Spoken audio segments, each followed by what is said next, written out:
Good afternoon, everyone.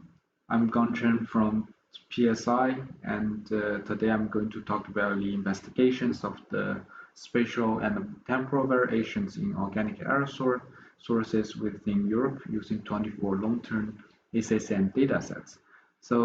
The reason why we are doing this project is because Europe is polluted.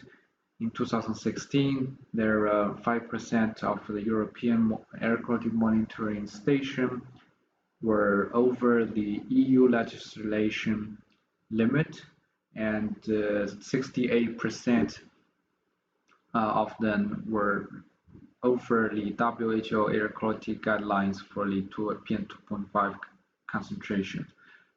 So the question is, how can we reduce emissions? One thing we can do is to understand the sources of the organic aerosol, which it makes up to 20 to 90% of total submicron aerosol. And there is a most recent European overview work to understand the temporal spatial variabilities of OA sources in Europe. And it has been done by Kripa et al. In 2014. It used a consistent source approximate guideline by PMF for 25 data sets collected using the Aerodyne aerosol mass spectrometer. However, there are still some research gaps in this study.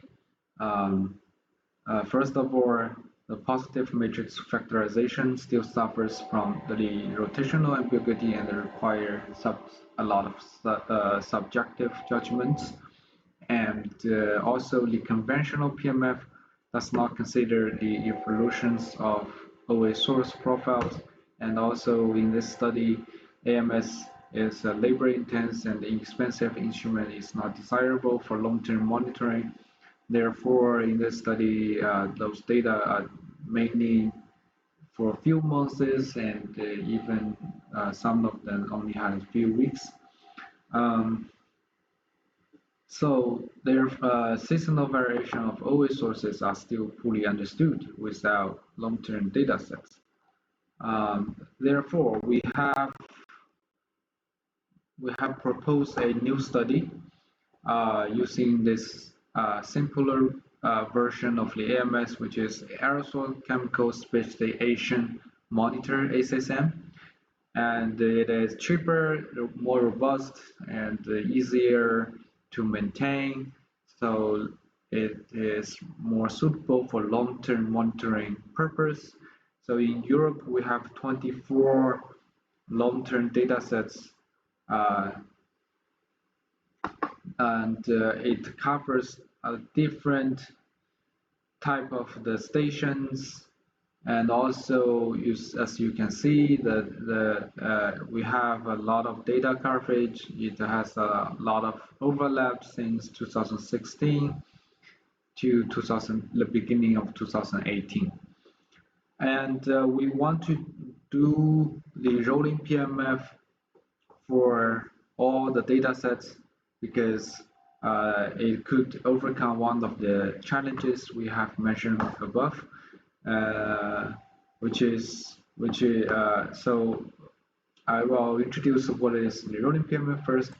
So instead of running the PMF over the whole data set, the rolling PMF using a smaller time window, and this smaller time window shift over the whole data set with a step of 1 day, and within the PMF window, it repeats 50 times. By doing this, it can really take the temporal variation of OA sources into account, and that's one of the challenges of the constant conventional PMF, which assume the OA sources is consistent over time. And here we also can assess the PMF solutions by using a criteria-based selection, such as correlation with the external tracers. And in order to make sure everyone doing the same thing, analyze the data in the same way, we also developed a standard procedures for rolling PMF. So first thing we need to do is to run the seasonal PMF analysis to determine the number of factors to understand potential sources. Then we do the bootstrap seasonal solutions to test the stability of the seasonal solution and also potentially get the seasonal solution for to get the reference profile or time series to constrain in the rolling PMF. So for the rolling PMF, we have to constrain the primary organic error source with the reference profiles, either from the seasonal solution, as I said, and also from the literature sometimes. So here, the PMF window, we use the 14 days, and also we repeat 50 times for each window, and they shift um, with a step of 1 day. And then we use the criteria-based selection to define whether or not this solution is good or not. And also we can differentiate different number of factors solution based on our differentiate criterion. So the reason why we are using this criteria-based selection is, for example, 1 year rolling PMF can easily reach to 36,000 PMF runs. So it's just simply impossible to inspect each single run. Therefore, we really need this criteria-based selection function to facilitate our process. So here comes the results. So far, we have analyzed 11 out of 24 data sets.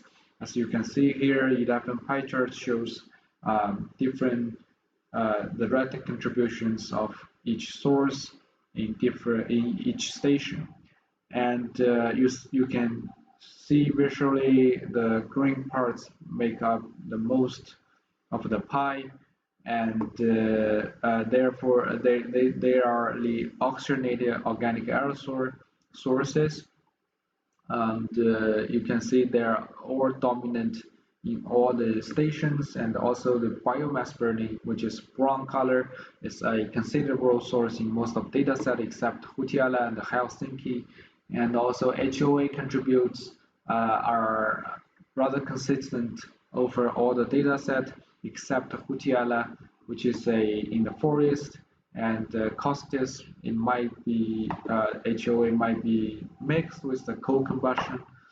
And in the Eastern Europe, like Poland and the Czech Republic, we have resolved the two coke combustion sources.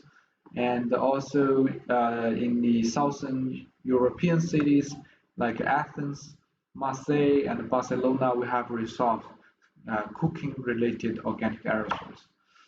And also, um, we have we have some unique factors like ship industry factor in Marseille and sea salt factor in Ireland, and also the coffee roaster factor in Helsinki, because the station is close to a coffee roaster factory. And here we also present the relative contributions time series for each station.